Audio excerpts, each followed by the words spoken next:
श्री परमात्मने नमः। संक्षिप्त योग वशिष्ठ वैराग्य प्रकरण। सुतीक्ष्ण और अगस्त्य, कारुण्य और अग्निवेश, सूरज तथा देवदूत और अरिष्टनेम एवं वाल्मीकि के संवाद का उल्लेख करते हुए भगवान के श्री रामावतार में ऋषियों के शाप को कारण बताना। सृष्टि के आरंभ में संपूर्ण भूत जिनसे प्रकट होकर प्रतीत के विषय होते हैं, स्थित काल में जिनमें ही स्थित होते हैं और प्रलय काल आने पर जिनमें ही लीन हो जाते हैं, उन सत्य स्वरूप परमात्मा को नमस्कार है। ज्ञाता ज्ञान और ज्ञेय, दृष्टा दर्शन और दृष्टि तथा कर्ता कारण और क्रिया, इन सब का जिनसे ही आविर्भाव होता है, उन ज्ञान स्वरूप परमात्मा को नमस्कार है। जिनसे स्वर्ग और भूतल आदि सभी लोकों में आनंद रूपी जल के कण स्फुरित होते हैं, प्राणियों के अनुभव में आते हैं तथा जो समस्त जीवों के जीवन धार हैं, उन पूर्ण चिन्मय आनंद के महासागर रूप परम ब्रह्म परमात्मा को नमस्कार है। पूर्व काल में सुतीक्ष्ण नाम से प्रसिद्ध कोई ब्राह्मण थे, जिनके मन में संशय छा गया था। अतः उन्होंने महर्षि अगस्त्य के आश्रम में जाकर उन महामुनि से आदर पूर्वक पूछा, भगवान, आप धर्म के तत्व को जानते हैं। आपको संपूर्ण शास्त्रों के सिद्धांत का सुनिश्चित ज्ञान है। मेरे हृदय में एक महान संदेह है, आप कृपा पूर्वक इसका समाधान कीजिए। मोक्ष का साधन कर्म है या ज्ञान है, अथवा दोनों ही हैं? इन तीनों पक्षों में से किसी एक का निश्चय करके जो वास्तव में मोक्ष का कारण हो, उसका प्रतिपादन कीजिए। अगस्त्य ने कहा, ब्राह्मण, जैसे दोनों ही पंखों से पक्षियों का आकाश में उड़ना संभव होता है, उसी प्रकार ज्ञान और निष्काम कर्म दोनों से ही परम पद की प्राप्ति होती है। इस विषय में एक प्राचीन इतिहास है, जिसका मैं तुम्हारे समक्ष वर्णन करता हूँ। पहले की बात है, कारुण्य नाम से प्रसिद्ध एक ब्राह्मण थे, जो अग्निवेश के पुत्र थे। उन्होंने संपूर्ण वेदों का अध्ययन किया था तथा वे वेदांग के पारंगत विद्वान थे। गुरु के यहाँ से विद्या पढ़कर अपने घर लौटने के बाद वे संध्या वंदन आदि कोई भी कर्म न करते हुए चुपचाप बैठे रहने लगे। उनके मन में संशय भरा हुआ था। पिता अग्निवेश ने देखा कि मेरा पुत्र शास्त्रोक्त कर्मों का परित्याग करके निंदनीय हो गया है। तब वे उसके हित के लिए इस प्रकार बोले। अग्निवेश ने कहा, बेटा, यह क्या बात है? तुम अपने कर्तव्य कर्मों का पालन क्यों नहीं करते? बताओ तो सही। यदि सत्य कर्मों के अनुष्ठान में नहीं लगोगे तो तुम्हें परम सिद्धि कैसे प्राप्त होगी? तुम जो इस कर्तव्य कर्म से निवृत्त हो रहे हो, इसमें क्या कारण है, यह मुझे कहो। कारुण्य बोले, पिताजी, आजीवन अग्निहोत्र और प्रतिदिन संध्या प्रार्थना करने, इस प्रवृत्ति रूप धर्म का श्रुति और स्मृति ने विधान अथवा प्रतिपादन किया। साथ ही एक दूसरी श्रुति भी है, जिसके अनुसार न धन से, न कर्म से और न संतान के उत्पादन से ही मोक्ष प्राप्त होता है। मुख्य योनियों ने एक मात्र त्याग से ही अमृत रूप मोक्ष सुख का अनुभव किया है। पूज्य पिताजी, इन दो प्रकार की श्रुतियों में से मुझे किसके आदेश का पालन करना चाहिए? इस संशय में पड़कर मैं कर्म की ओर उदासीन हो गया हूँ। अगस्त्य कहते हैं, तात तुतीक्ष्ण पिताजी से यो कहकर वह ब्राह्मण कारुण्य चुप हो गए। पुत्र को इस प्रकार कर्म से उदासीन हुआ देख पिता ने पुनः उससे कहा। अग्निवेश बोले, बेटा, मैं तुमसे एक कथा कहता हूँ, उसे सुनो और उसके संपूर्ण तात्पर्य का अपने हृदय में निश्चय कर लेने के पश्चात तुम्हारी जैसी इच्छा हो वैसा करो। सुरुच नाम से प्रसिद्ध कोई देवलोक की स्त्री थी, जो अप्सराओं में श्रेष्ठ समझी जाती थी। एक दिन वह मयूरों के झुंड से घिरे हुए हिमालय के एक शिखर पर बैठी थी। उस समय उसने अंतरिक्ष में इंद्र के एक दूत को कहीं जाते देखा।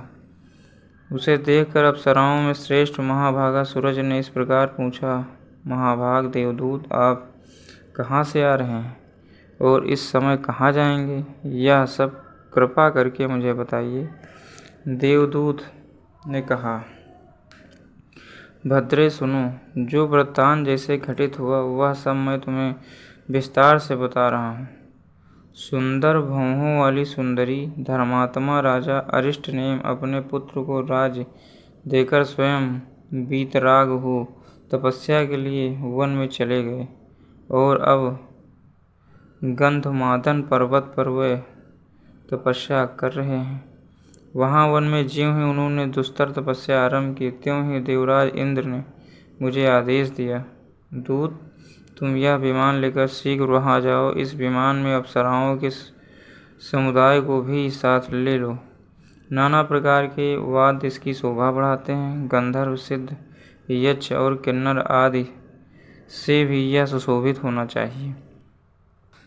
इसमें ताल, वेणु और मृदंग आदि भी रख लो। इस प्रकार भांति भांति के वृक्षों से भरे हुए सुंदर गंधमादन पर्वत पर पहुंचकर तुम राजा अरिष्टनेम को इस विमान पर चढ़ा लो और उन्हें स्वर्ग का शुभ सुख भोगने के लिए अमरावती नगरी में ले आओ। देवराज इंद्र की यह आज्ञा पाकर मैं सामग्रियों से संयुक्त विमान ले उस पर्वत पर गया। वहां पहुंचकर राजा अरिष्टनेम के आश्रम पर गया। फिर मैंने देवराज इंद्र की सारी आज्ञा राजा से कहा सुनाई। सुबह वे मेरी बात सुनकर संदेह में पड़ गए और इस प्रकार बोले, देवदूत, मैं आपसे एक बात पूछना चाहता हूँ, आप मेरे इस प्रश्न का उत्तर दें। स्वर्ग में कौन कौन से गुण हैं और कौन कौन से दोष? आप मेरे सामने उनका सुस्पष्ट वर्णन कीजिए। स्वर्गलोक में रहने के गुण दोष को जानने के पश्चात मेरी जैसी रुचि होगी वैसा करूँगा। मैंने कहा, राजन, स्वर्गलोक में जीव अपने पुण्य की सामग्रियों के अनुसार उत्तम सुख का उपभोग करता है। उत्तम पुण्य से उत्तम स्वर्ग की प्राप्ति होती है, मध्यम पुण्य से मध्यम स्वर्ग मिलता है और उनकी अपेक्षा नम्र श्रेणी के पुण्य से उसके अनुरूप स्वर्ग सुलभ होता है। इसके विपरीत कुछ नहीं होता। स्वर्ग में भी दूसरों को अपने से ऊंची स्थिति देखकर लोगों के लिए उनका उत्कर्ष असह्य होता है। जो लोग समान स्थिति में होते हैं वे भी अपने बराबर वालों के साथ स्पर्धा रखते हैं तथा जो स्वर्गवासी अपने से हीन स्थिति में होते हैं उनको अपनी अपेक्षा अल्प सुखी देखकर अधिक सुख वालों को संतोष होता है। इस प्रकार असहिष्णुता, स्पर्धा और संतोष का अनुभव करते हुए पुण्यात्मा पुरुष तभी तक स्वर्ग में रहते हैं जब तक उनके पुण्य का भोग समाप्त नहीं हो जाता। पुण्यों का क्षय हो जाने पर वे जीव पुनः इस मृत्युलोक में प्रवेश करते हैं और पार्थिव शरीर धारण करते रहते हैं। राजन, स्वर्ग में इसी तरह के गुण और दोष विद्यमान हैं। भद्रे, मेरी यह बात सुनकर राजा ने इस प्रकार उत्तर दिया, देवदूत, जहाँ ऐसा फल प्राप्त होता है उस स्वर्गलोक में मैं नहीं जाना चाहता। आप इस विमान को लेकर जैसे आए थे वैसे ही देवराज इंद्र के पास चले जाइए। आपको नमस्कार है। भद्रे, जब राजा ने मुझसे ऐसी बात कही तब मैं इंद्र के समक्ष यह वृत्तांत निवेदन करने के लिए लौट गया। वहाँ जब मैंने सब बातें ज्यों की त्यों कह सुनाई तब देवराज इंद्र को महान आश्चर्य हुआ और वे स्निग्ध एवं मधुर वाणी में मुझसे पुनः बोले। इंद्र ने कहा, दूत, तुम फिर वहाँ जाओ और उस विरक्त राजा को आत्मज्ञान की प्राप्ति के लिए तत्वज्ञ महर्षि वाल्मीकि के आश्रम में ले जाओ। वहाँ महर्षि वाल्मीकि से मेरा यह संदेश कह देना, महामुने, इन विनयशील, वीतराग तथा स्वर्ग की भी इच्छा न रखने वाले नरेश को आप तत्व ज्ञान का उपदेश दीजिए। ये जन्म मरण रूप संसार दुख से पीड़ित हैं, अतः आपके दिए हुए तत्व ज्ञान के उपदेश से इन्हें मोक्ष प्राप्त होगा। यो कहकर देवराज इंद्र मुझे राजा अरिष्टनेम के पास भेजा। तब मैंने पुनः वहां जाकर राजा को वाल्मीकि जी के पास पहुंचाया, उनसे देवराज इंद्र का संदेश कहा तथा राजा ने उन महर्षि से मोक्ष का साधन पूछा। तदंतर वाल्मीकि जी ने अत्यंत प्रसन्नता पूर्वक कुशल प्रश्न की बात आरंभ करते हुए राजा से उनके आरोग्य का समाचार पूछा।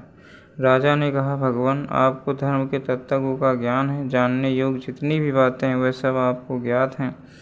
विद्वानों में श्रेष्ठ महर्षि, आपके दर्शन से मैं कृतार्थ हो गया।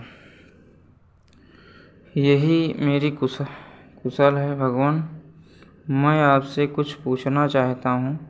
आप बिना किसी विघ्न बाधा के मेरी शंका का समाधान करें। संसार बंधन के दुख से मुझे जो पीड़ा हो रही है उससे किस प्रकार मेरा छुटकारा होगा, यह बताइए। श्री वाल्मीकि जी ने कहा, राजन सुनो, मैं तुमसे अखंड रामायण की कथा कहूँगा। उससे सुनकर यत्न पूर्वक हृदय में धारण कर लेने पर तुम जीवन मुक्त हो जाओगे। राजेंद्र, वह रामायण महर्षि वशिष्ठ और श्री राम के संवाद रूप में वर्णित है। वह मोक्ष प्राप्ति के उपाय की मंगलमयी कथा है। मैंने तुम्हारे स्वभाव को समझ लिया था। तुम्हें अधिकारी मानकर मैं तुमसे यह कथा कहूँगा। विद्वान नरेश, सुनो। राजा ने पूछा, तत्वज्ञानियों में श्रेष्ठ महामुनि श्री राम कौन है? उनका स्वरूप कैसा है? वे किसके वंशज थे? वे बद्ध थे या मुक्त? पहले मुझे इन्हीं बातों का निश्चित ज्ञान प्रदान कीजिए। श्री वाल्मीकि जी ने कहा, स्वयं भगवान श्री हरि ही शाप के पालन के बहाने राजा श्री राम के रूप में अवतीर्ण हुए थे। वे प्रभु सर्वज्ञ होने पर भी अपने भक्त महर्षियों की वाणी को सत्य करने के लिए आरोपित अथवा स्वेच्छा से गृहीत अज्ञान से युक्त हो साधारण मनुष्यों की भांति अल्पज्ञ से हो गए। राजा ने पूछा, महर्षि, श्री राम तो सच्चिदानंद स्वरूप चैतन्य घन विग्रह थे। उन्हें शाप प्राप्त होने का क्या कारण था, यह बताइए। साथ ही यह भी कहिए कि उन्हें शाप देने वाला कौन था। श्री वाल्मीकि जी ने कहा, राजन, ब्रह्मा जी के मानस पुत्र सनत कुमार, जो सर्वथा निष्काम थे, ब्रह्मलोक में निवास करते थे। एक दिन त्रिलोकी नाथ सर्वशक्तिमान भगवान विष्णु वैकुंठ लोक से वहां पधारे। उस समय ब्रह्मा जी ने वहां उनका पूजन किया। सत्यलोक में निवास करने वाले एक दूसरे महात्माओं ने भी उनका स्वागत सत्कार किया। केवल सनत कुमार ने उनके आदर सत्कार में कोई भाग नहीं लिया। वे चुपचाप बैठे रह गए। तब उनकी ओर देखकर सर्वेश्वर भगवान श्री हरि ने कहा, सनत कुमार, तुम अपने को निष्काम समझकर अहंकारी हो गए हो, इसीलिए जड़वत स्तब्ध बने बैठे हो। इस गर्वयुक्त चेष्टा के कारण तुम शाप या दंड पाने के योग्य हो। अतः सरजन्मा कुमार के नाम से विख्यात हो दूसरा शरीर धारण करो। यह सुनकर सनत कुमार ने भी भगवान विष्णु को शाप दिया, देवेश्वर, आप भी अपनी सर्वज्ञता को कुछ काल के लिए छोड़कर अज्ञानी जीव के समान हो जाएंगे। एक समय अपनी पत्नी को श्रीहरि के चक्र से मारी गई देख महर्षि भृगु का क्रोध बहुत बढ़ गया था। वह उन्हें शाप देते हुए बोले, विष्णु, आपको भी कुछ काल के लिए अपनी पत्नी से वियोग का कष्ट सहना पड़ेगा। इस प्रकार सनत कुमार और भृगु के शाप दोनों देने पर उनकी वाणी सत्य करने के लिए भगवान विष्णु उस शाप से मनुष्य रूप में अवतीर्ण हुए। राजन, भगवान विष्णु को शाप का बहाना क्यों लेना पड़ा, इसका सब कारण मैंने तुम्हें बता दिया है। अब तुम्हारे प्रश्न के अनुसार अन्य सारी बातें भी बता रहा हूँ, तुम सावधान होकर सुनो।